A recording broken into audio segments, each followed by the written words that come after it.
Welcome, namaste. Thank you, namaste ji. Thank you very much for being here. I realized that some here have come from very far away, in some cases from Europe and North America and elsewhere. Others have taken as much or more time to come from within India. And some of the folks sitting there have traveled from very far away. And sadly, my Manipuri language skills are rather meager or non-existent. My Hindi language skills are slightly better, but nevertheless not enough to do a presentation. So the folks out here, Anjana and others are going to try and translate as much as possible. So let me ask, first of all, forgiveness from the team there for not being able to speak in any language other than Hindi. And also say thanks to the whole team here. A number of the folks here were up till 2:30 in the morning, sitting here or standing and scurrying around and getting all of this polished work real. So there's a lot more to look forward to today. I'm going to start in part in deference to the folks who cannot understand English with a short video that describes some of the work that DL Labs, which is the entity that I'll talk about and introduce briefly, has been involved in. I'll start with a video. I'll then bring Gaurav in to help us understand sort of the origins of DL Labs. And then I will get into academic geek mode and show you some numbers and statistics. So feel free to tune out if I know it's scary. So let me start with that, the video.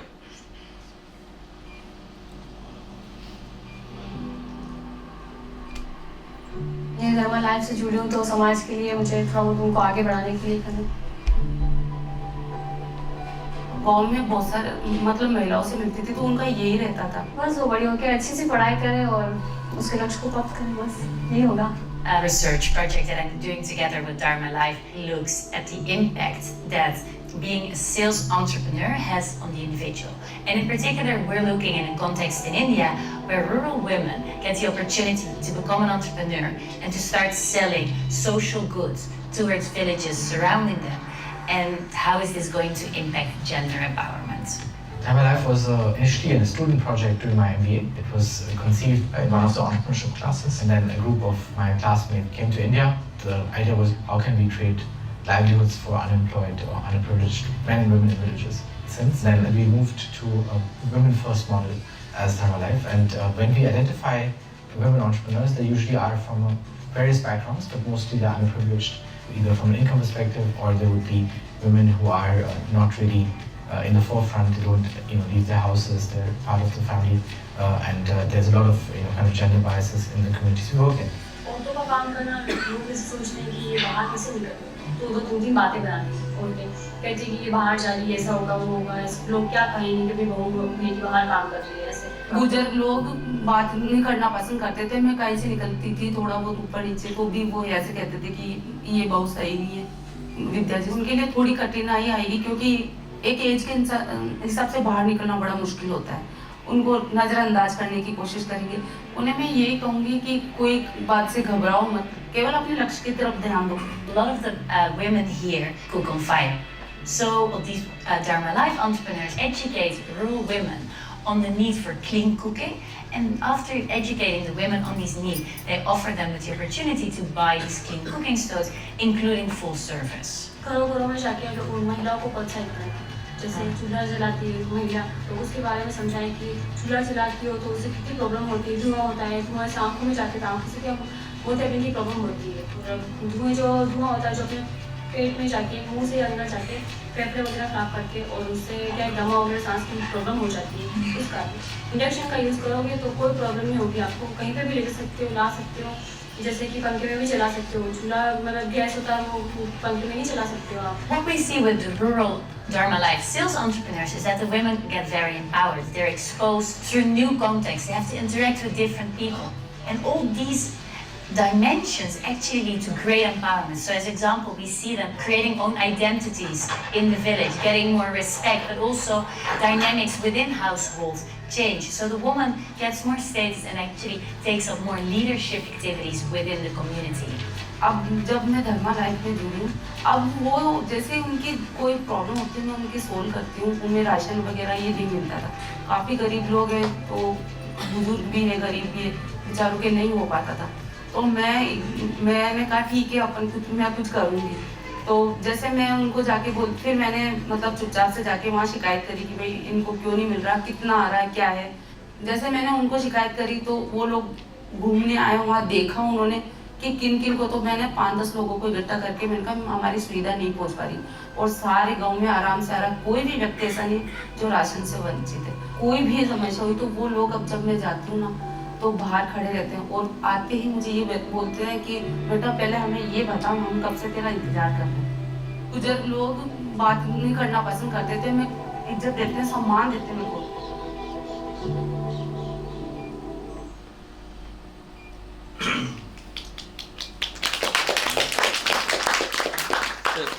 That is an example of a study that's ongoing. In fact, I'll share results from analyses that were done last night, literally hot off the statistical software. But what I wanted to start with today was an introduction to this wonderful entity called Dharma Life, DL Labs, Dharma Life Labs. Let me give you a bit of an overview. This confluence that we see here, this collaboration that brings so many of us from such different backgrounds together, is an example of the kind of work that is created thanks to Dharma Life, DL Labs. And the folks who are in the room from the villages, these incredible women who are here, also represent part of the people and the processes that bring together everybody and create impact at scale is what we're focused on. So this Dharma Life, many of you are familiar with Dharma Life and you've seen some of that. My name is Rajesh Chandy. I'm an academic director of the Wheeler Institute for Business and Development at London Business School. I do research on entrepreneurship, on markets, on impact, especially in emerging markets such as in India and in Africa, among other places. Siriti, the folks behind Siriti were here, Anatea, Sohan, I'm somewhere here, there you are, are responsible for much of the magic that comes together in just such an incredibly professional way. It's a design and marketing organization, and Accenture who brings the technology behind it. You've already heard about the Dharma Life organization. What I wanted to do, Gaurav, is can I invite you here and ask you a question? So how did DL Lab start and what was the motivation for it? So I think what happened was that we were doing all kinds of experiments before, and but they were always separated. So it was research and I think impact evaluations, which we're looking at. But when we realized that it's actually it has to be a process which is embedded into our system, and the pandemic kind of forced that. So when the pandemic happened, we were not able to kind of do anything. So we forcefully were stuck with just trying to listen and design, and that's where I think the labs kind of started. And I think that's what I would say. Yeah, please. Thank you. Thank you. So the Dharma Life entrepreneurs were doing what they do so well, creating change on the ground in their villages by going door to door, meeting, changing hearts and minds. Well, and then this happened. India enforced the harshest and most extensive lockdown in the world. Suddenly, you were not allowed to go out. Now, if the entire business model behind the organization and these 18,000 women across all of these locations requires them to go out and change hearts and minds, and now they're not allowed to go out, what do you do?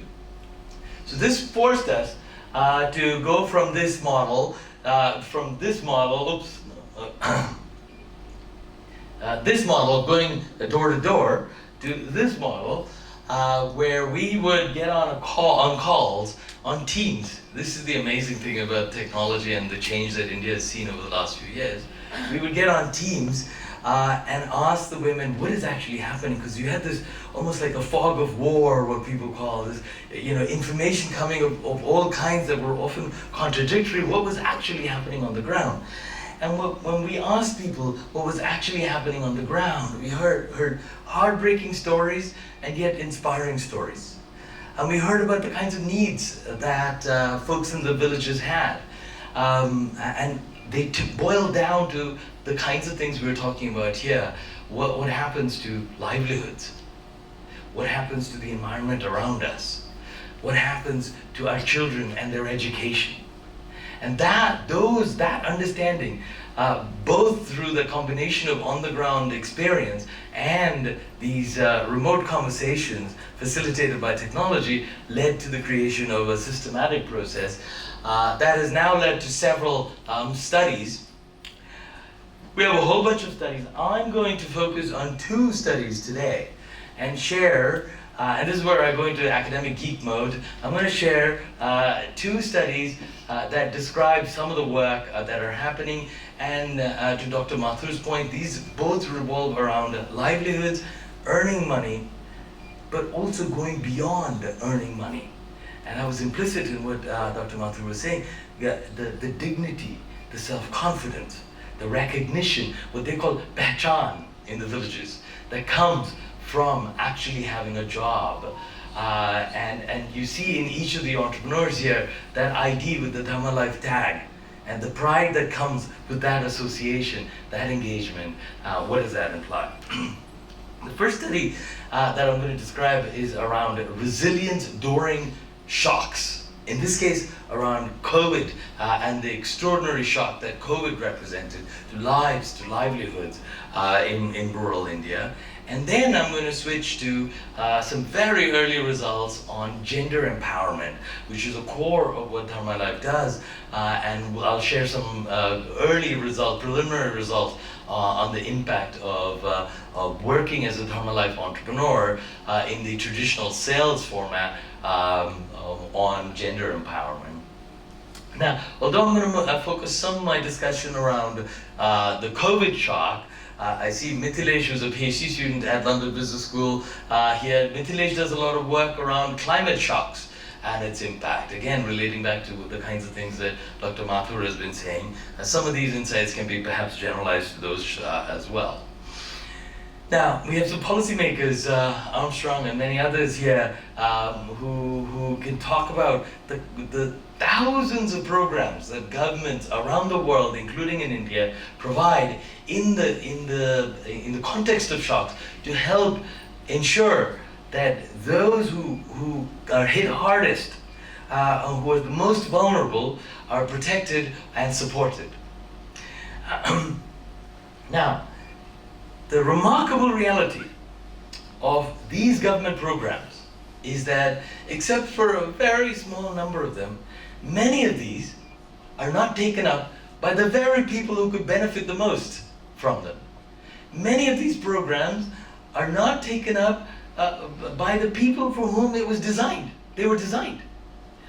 And so significant reduction in the number of poor and extremely poor individuals could be achieved if all of the low-income families with children took full advantage of the welfare benefits that are available to them. So when a shock hits, and the government has programs, for instance with COVID, there were all sorts of new programs that the government was offering to support people who were hit hard by this shock, and yet people were not taking it up. So we'll look at resilience in the context of the shock and how some manage to take up those and benefit from those. The other point that people talk about is informal risk-sharing arrangements. That is, we're a community in a village. So if you have a problem, a shock, let's say a health shock, I would help you because I might be able to support you. Well, a lot of the shocks that are happening today, COVID was one, climate shocks are another, hit everybody in the community. This means that if you're in trouble, I'm in trouble too. So I'm hardly in any position to be able to help you. Yeah? So the questions we look at here are whether Dharma Life employment can help people build resilience I'll define what resilience is in a sec, and cope with adversity. And secondly, can this, and this is a longer term study, can Dharma Life employment in sales create greater empowerment among women in particular? Yeah?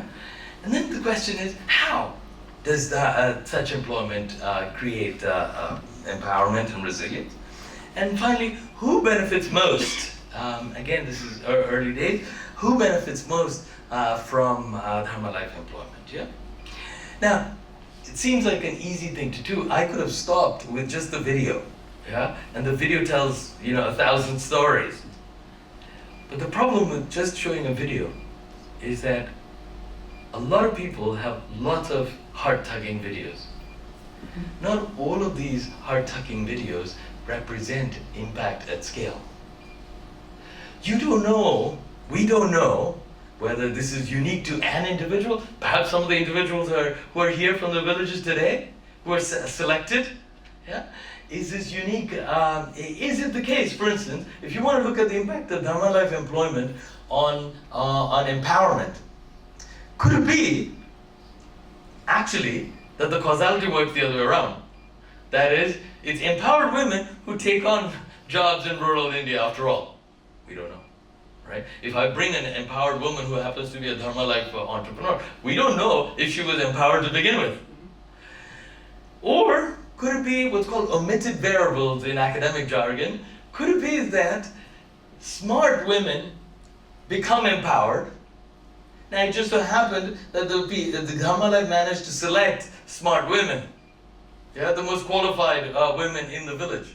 So we don't know if it was smartness or whether it was Dharma Life that led to that effect. Yeah? And to properly evaluate this effect and to rule out all of these details, you need to do what we did, is run the largest, as far as we know, the largest study ever done that involves randomly assigning employment to individuals. So each of us, if those of us who have jobs, self-selected or were selected into employment. Yeah? There's some of that here. Here, we have 3 groups of women out of about 1,000, a little over 1,000 women, through a random lottery run in London. 1/3 roughly get the Dharma Life sales employment treatment. 1/3 get no employment. In fact, they're going to start working soon. They have so far been in our control group. For them, it's life as usual. We say, because of the very high demand, we can't offer it to you right now, but we will. We promise to give it to you shortly. And then to rule out, to also account for the mere earning of money, which Dr. Mathur was referring to. Could it just be that you become empowered because you earn money? That's it. You could earn money in very many ways. It could be that you earn money by sitting at home, or it could be that you earn money by going out and selling. Is there a difference in how you earn money? Yeah. So now, this happened. So we designed the study, we ran the study. While the study was ongoing, about 6 months, 7 months in, disaster struck. COVID, lockdowns, everything changed. So we said, how are our entrepreneurs doing? Has the fact that they have gone out and sold changed their resilience on 2 levels? Psychological resilience, are they more optimistic? Are they able to cope psychologically? As well as economic resilience, do they take up the kinds of programs that the government is offering? Because after all, at this point when we were studying this, you could not do any meaningful work in most cases in the village because much of this work involved going outside. Finally, we look at who does Dharma Life employment help the most in terms of improving resilience. And our hypothesis, our logic, is that it should affect those in villages who are the most socially isolated. Now, what does that mean in the context of rural UP, where we set the study? We look at the impact of Dharma Life interventions on those women who are, specifically, we look at the difference in impact among those women who are from SC/SD backgrounds relative to other backgrounds. Yeah? Because to this day, in many parts of India, there exists social isolation that comes from being a member of the SC/SD community. And our logic was, having this ID that says you're an entrepreneur working for a respected organization in Delhi, and you have a smartphone and you're doing things for the betterment of the community, gives you a different identity that transcends, that goes beyond your SC/SD, the one dimension that too often society defines you on, and fails to give you the connections that you need. So our logic is that those who are most socially isolated will have the least access to information, especially in the context of a pandemic like this, and therefore they should benefit the most. Yeah. So how do we do this? This was done in rural eastern UP. We have some folks from there. The 3 districts here that you can see. These are locations that are characterized by relatively low levels of female employment. In our sample, about 9% of the women had worked before they started with Dharma Life, although they were eager to work with Dharma Life. And about 40%, because Dharma Life recruits on a caste-blind process. In fact, we had a huge discussion around whether we even asked them about their caste, which is a sensitive topic. After a lot of discussion, we did this, but about 37% of the women in our sample, by random chance, happened to be from the SC/SD communities. We recruited 1 woman per 4 villages, at least 18 years old. They needed to have access to a smartphone. For reasons I won't get into now, all of the women in this study are married. We'll just keep it constant. We do a bunch of things. These are some of the images, some of you were involved in this, of bringing all these women together in the local block headquarters. They came with their chaperones. We had to organize, the Dharma Life team helped organize hundreds and hundreds of taxi trips from villages to the blocks for the women as well as their chaperones, where we did some analyses I'll share with you, where we did the baseline analysis.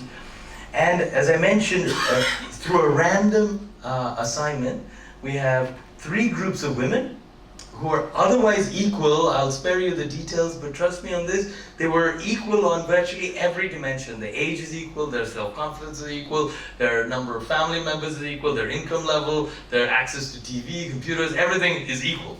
But through a random lottery, somewhere in the control group, somewhere in the treatment, Dharma Life employment group, and somewhere in the what we call placebo, I'll explain what this means, group. In the Dharma Life employment group, they do what you've seen before, and you will see some of the remarkable women described today. They sell products and services, and such as in this case, to Dr. Mathu's point about, in this case, small portable solar lamps.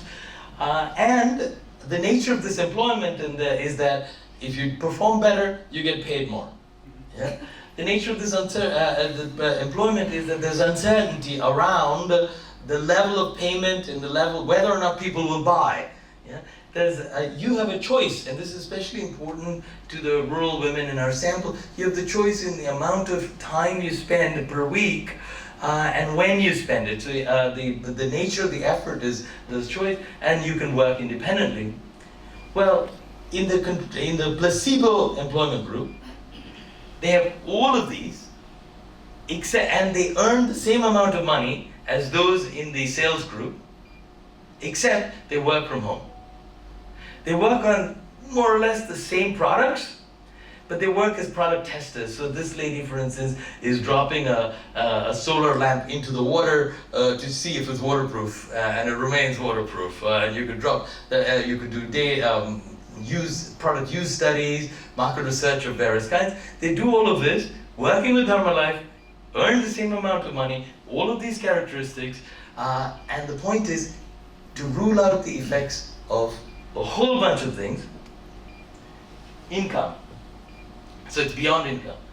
Performance-based pay, uncertainty, product familiarity, training, guidance and support. The placebo market research women also have all of this. The only difference is those in the sales group go out and sell. Yeah, that's the part of the study. This is what they do. And of course, then COVID happens.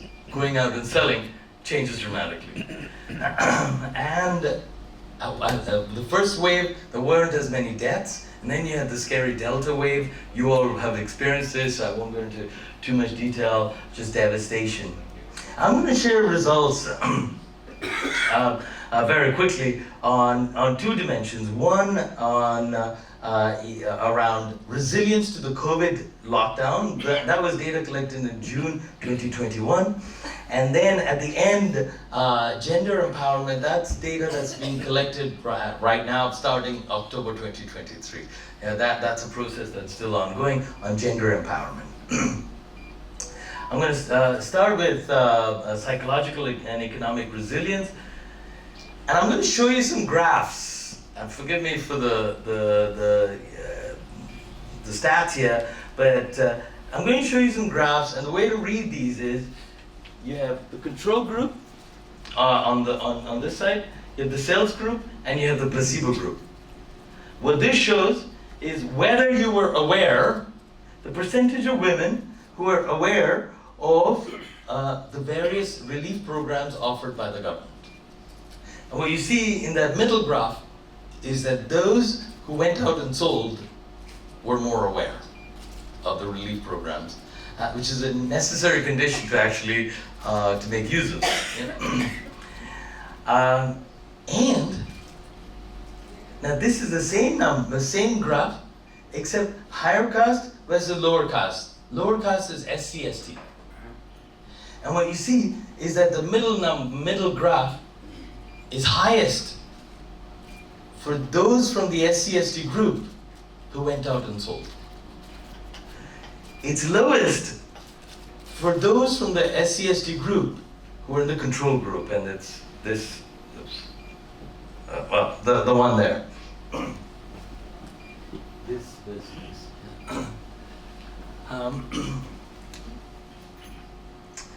Now, we then looked at actual take-up of relief programs by government, by NGOs, by various others. Same story. Those in the sales group were more likely to take up. Yeah. And it's highest among those from the SC/ST group.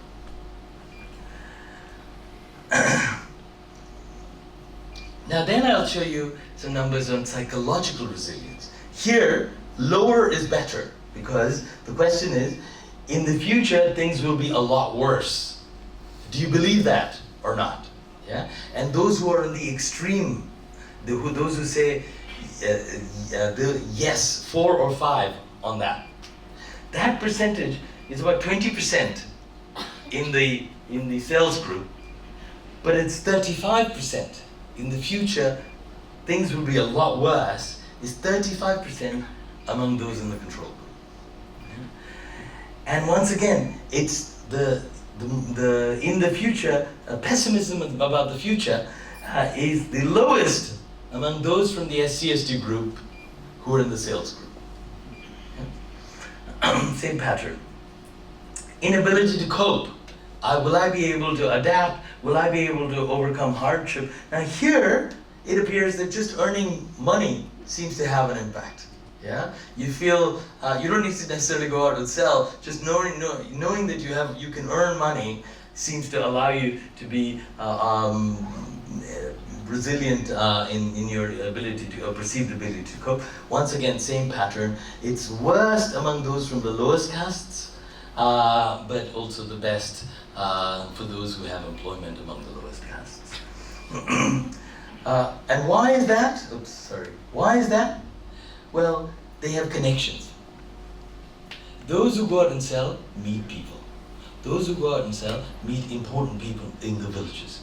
In order to get permission to go out and sell, you have to actually interact with the village head, the village health worker, the village creche person, and so on. And so they have more connections, and strikingly, the women who had the least connections, because they were not only women, but also from the SC/ST community, were actually the most likely to have more connections. Yeah? So they go from having the least connections, when they have the opportunity to sell, they go out and grab that opportunity. Yeah? I'm going to skip this. And you saw this in the video. During the COVID crisis, to what extent have members of your community reached out to you for advice, information, and support? What you see here is that those from the SC/ST community who had sales had the greatest likelihood that others from the community came out and reached out to them. And similarly, you could become a source of support for others, same story. Now, in the video you also saw this reluctance or reluctance to have women go out outside their narrow neighborhood, often their household compound. Yeah? Said, "Log kya kahenge?" What will people say if our daughter-in-law goes out and meets strangers in other villages, for example? What you see here is, this is literally from yesterday, in those in the control group were the least likely to go out and meet someone in a central location in the village. Those in the sales group had greater mobility. Those in the sales group had the greatest influence on decision making in the family on big purchases. It was roughly the same on small purchases among those who had jobs, any kind of employment that brought in money. If you had any kind of employment that brought in money, including the placebo employment, that gave you some opportunity to have an impact on influence and decision making on small purchases, but those in the sales group had higher decision making. We then looked at the use of the veil, ghungar, and where, when you go outside the home, do you wear the ghungar?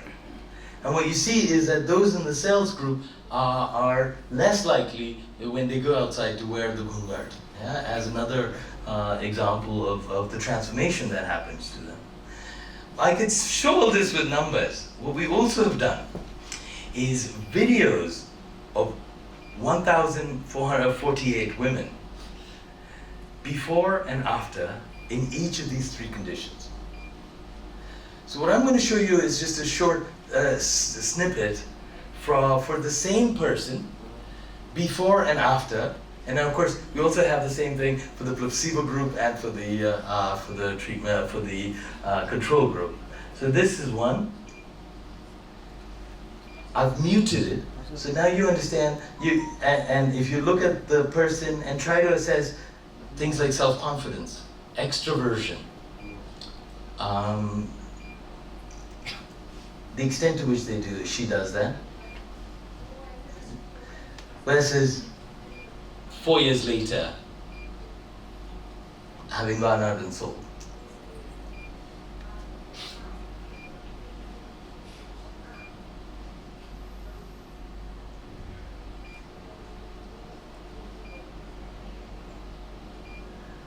And you'd see many more examples of this today, of what we call this process of transformation from what we call lambs to lionesses, and you'll meet a number of lionesses today.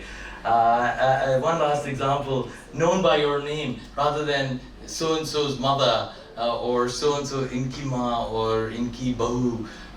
Known by your name. Actually, having a job seems to make a difference there. Yeah.